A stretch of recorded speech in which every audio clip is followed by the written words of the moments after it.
Colors, they're like a symbolic representation of favor. Favor towards something or someone which owns a kind of specific property, characteristic, and association with it.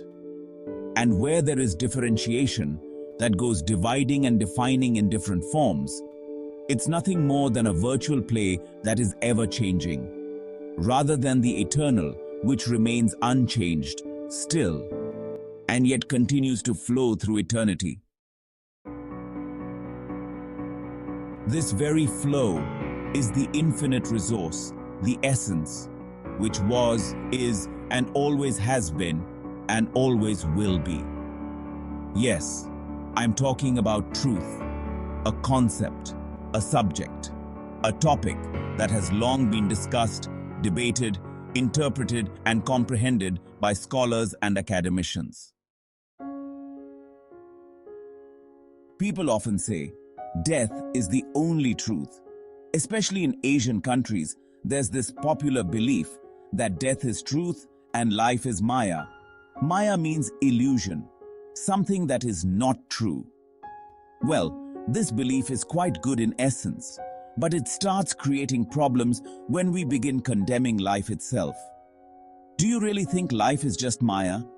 If you say life is untrue, then how would you ever be grateful for every breath you are taking?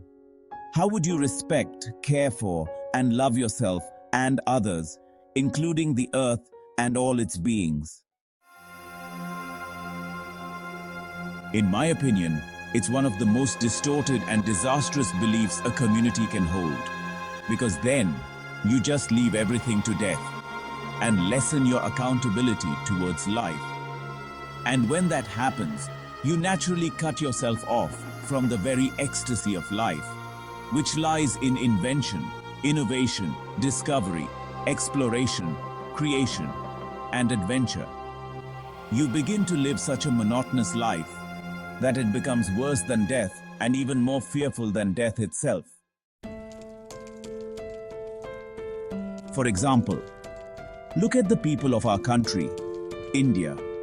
Many are living like the old, just waiting for death, believing it to be the ultimate truth. On the other hand, Western culture has made life the only truth, which ironically is the Maya, the illusion, in Eastern philosophy. The West enjoys living as materially as they can, to the point that death plays almost no role in their conscience. This led them towards scientific discoveries and innovations, which they call knowledge in search of truth. Let me clarify here.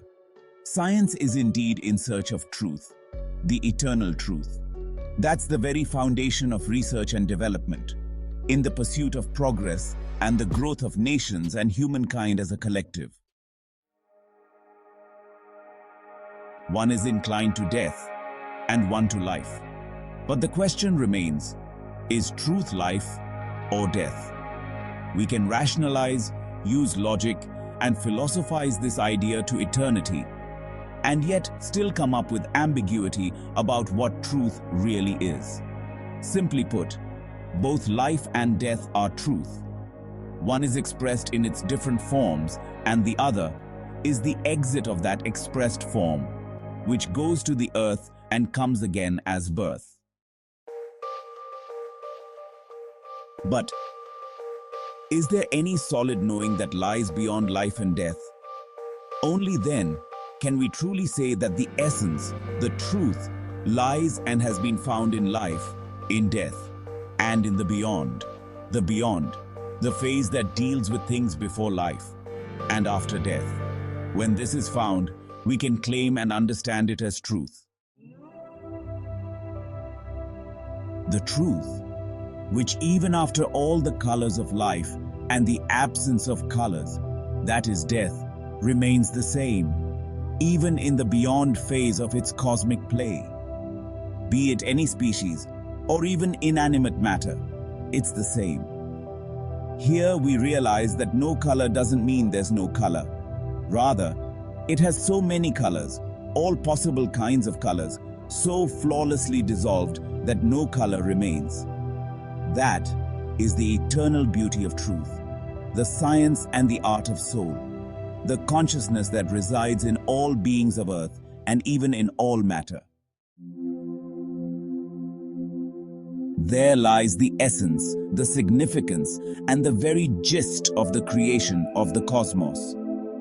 When we truly show gratefulness towards life, it aligns with a graceful death that is as beautiful as life itself.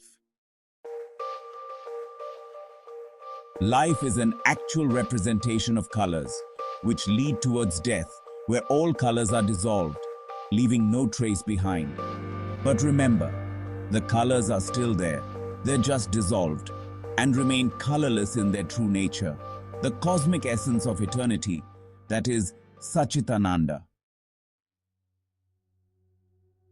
That's the truth, beyond color, beyond form, beyond name, yet present in everything that is and ever will be.